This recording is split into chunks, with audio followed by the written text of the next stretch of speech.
Ohayo minasan dimanapun kalian berada, baik itu dunia nyata maupun di dunia paralel. Kembali lagi di channel Oni Project.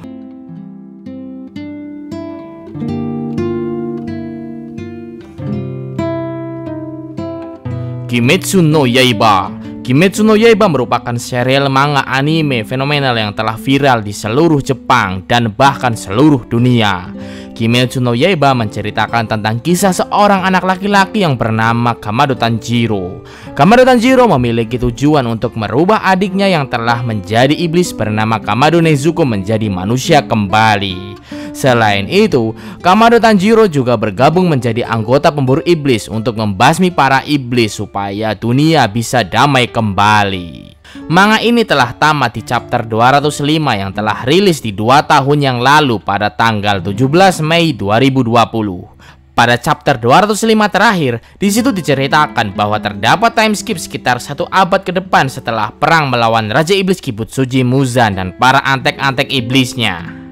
Time skip tersebut dinamai dengan era Tokyo modern, di mana para iblis selain Yushiro telah benar-benar binasa dari dunia Kimetsu no Yaiba. Di chapter 205 dijelaskan bahwa terdapat berbagai keturunan yang berasal dari Tanjiro, Nezuko, dan keturunan dari para pemburu iblis lain. Selain itu, terdapat juga berbagai reinkarnasi dari para pemburu iblis yang telah tewas dibunuh oleh para iblis di masa lalu.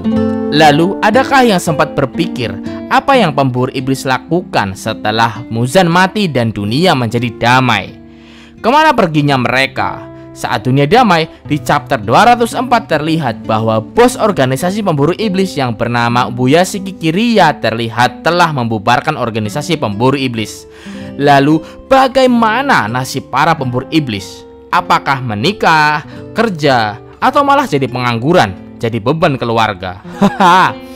Oke, oleh karena itu, di video kali ini, Oni Project akan membahas tentang kesibukan yang dilakukan oleh para pemburu iblis setelah Muzan mati dan dunia menjadi damai.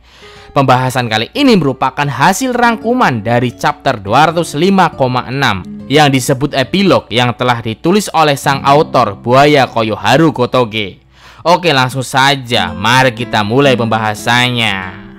Dimulai dari Tanjiro, Inosuke, Zenitsu, dan Nezuko. Setelah perang berakhir dan setelah mereka diobati, mereka langsung menuju ke makam para pemburu iblis yang telah tewas.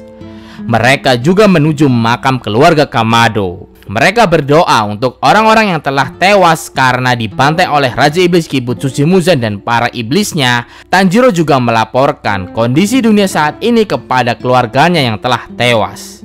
Tanjiro berkata kepada emak, Babe, Takeo, Hanako, Shigeru, dan Rokuto bahwa dia dan Nezuko telah berhasil kembali dengan selamat.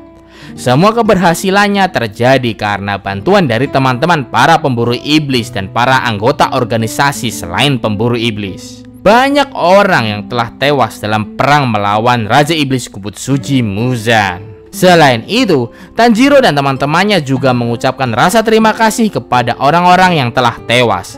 Khususnya berterima kasih kepada para pemburu iblis yang telah tewas dibunuh oleh Muzan dan para antek-antek iblisnya. Mereka berkata bahwa pada akhirnya berkat kerja keras dari semua orang, mimpi semua orang untuk hidup dengan damai tanpa ada gangguan iblis akhirnya telah terwujud.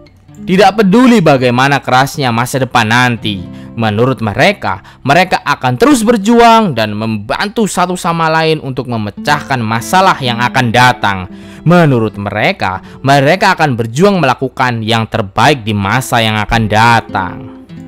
Lalu di chapter 205,6 juga akhirnya ditunjukkan bayangan para keluarga Kamado yang akhirnya bisa berkumpul kembali dengan Tanjiro dan Nezuko. Tanjiro dan Nezuko sepertinya merasakan kedatangan keluarganya yang telah tewas. Tanjiro dan Nezuko pun menangis karena mengingat kebersamaan mereka di masa lalu. Tanjiro dan Nezuko juga berteriak bahwa mereka telah benar-benar pulang ke rumah. Zenitsu dan Inosuke juga ikut menangis dan mereka saling berpelukan dengan berbagi air mata. Lalu setelah itu, Tanjiro, Inosuke, Zenitsu, dan Nezuko pergi menuju rumah keluarga Kamado. Bagi seorang Zenitsu yang begitu sangat mencintai Nezuko, saat masuk ke dalam rumah keluarga Kamado, Zenitsu begitu sangat bahagia dan menurutnya rumah keluarga Kamado begitu sangat nyaman dan bagus. Apakah kalian ingat dengan Paman Saburo yang telah membiarkan Tanjiro menginap dan secara tidak langsung telah menolong Tanjiro dari pembantaian Muzan? Itu loh paman yang ada di episode 1. Ternyata dia bukanlah siapa-siapa. Dia hanya tetangga jauh keluarga Kamado. Paman Saburo begitu sangat baik hati. Selain telah membiarkan Tanjiro menginap dan memberikan Tanjiro makanan, ternyata semasa Tanjiro dan Nezuko pergi memburu iblis, Saburo dan tetangga lain telah berbaik hati untuk menjaga dan membersihkan rumah keluarga Kamado. Hal tersebut diketahui oleh Tanjiro setelah Tanjiro membaca sepucuk surat yang ditinggalkan Saburo di dalam rumah keluarga Kamado. Barang-barang yang telah hancur juga telah diganti oleh Saburo dan yang lainnya. Tanjiro dan Nezuko merasa bahwa mereka harus segera berterima kasih kepada Paman Saburo dan tetangga lain. Di sisi lain, Zenitsu terus-terusan memuji rumah milik keluarga Kamado. Lalu kemudian terdapat hal yang sangat menarik. Inosuke merasa terheran-heran setelah melihat bekas cakaran yang asing di mata Inosuke. Inosuke sebelumnya belum pernah melihat bekas cakaran binatang buas yang ada di tembok rumah keluarga Kamado. Ternyata fakta menarik terungkap. Bekas yang mirip cakaran yang ada di tembok rumah keluarga Kamado ternyata bukanlah cakar binatang, teman-teman. Tapi bekas tersebut merupakan bekas tanda dari kebiasaan budaya yang dilakukan oleh keluarga Kamado untuk mengukur tinggi badan setiap orang. Bahkan selain menuliskan tanda tinggi badan, keluarga Kamado juga menuliskan nama dari setiap orang yang memiliki tanda tinggi badan tersebut. Bukan Inosuke kalau tidak barbar dan tidak merasa tertantang. Setelah mengetahui fakta tersebut, Inosuke langsung ingin mengukur tinggi badan miliknya. Dia mengajak semuanya untuk berlomba-lomba ukur tinggi badan. Inosuke yakin bahwa dirinya akan memiliki badan yang paling tinggi di antara lainnya. Sok-sokan amat si Inosuke. Karena memang masih ada beberapa debu dan kotoran di rumah, Nezuko pun memarahi Inosuke. Nezuko meminta Inosuke untuk melakukan pengukuran badannya nanti setelah bersih-bersih rumah. Bukan Inosuke kalau tidak konyol. Bukannya menuruti kata-kata Nezuko, Inosuke malah merengek sekaligus terkapar dan berputar-putar di lantai seperti anak kecil meminta lomba ukur tinggi badan dilakukan sekarang juga. Karena hal tersebut, Tanjiro dan Nezuko pun menenangkan tangisan konyol Inosuke. Karena hal tersebut, Zenitsu begitu sangat cemburu kepada Nezuko yang telah mengelus-elus tubuh dan kepala Inosuke. Lalu di sini juga dijelaskan bahwa Tanjiro memiliki mimpi masa depan yang sangat cerah. Kemudian, scene pun dialihkan ke keluarga Ubuyashiki atau Oyakata sama.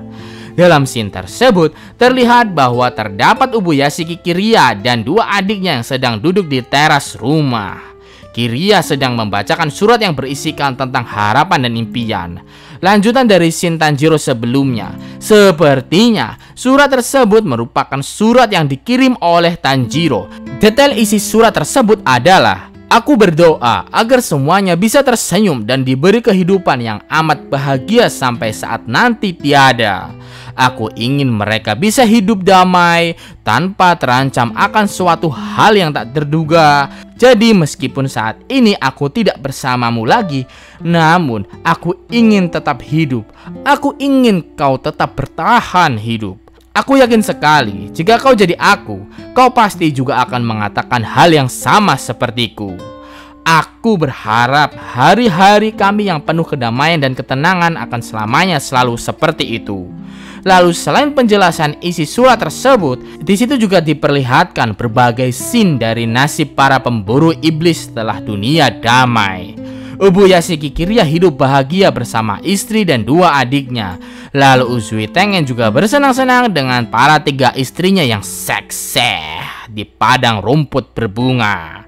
Sanemi melakukan perjalanan sendirian entah kemana. Lalu untuk Senjuro Rengoku masih mengenang kepergian kakaknya yaitu Kyojuro Rengoku. Kemudian untuk Yu Tomioka masih melakukan jalan-jalan kecil sambil menikmati indahnya bunga sakura yang mulai berjatuhan.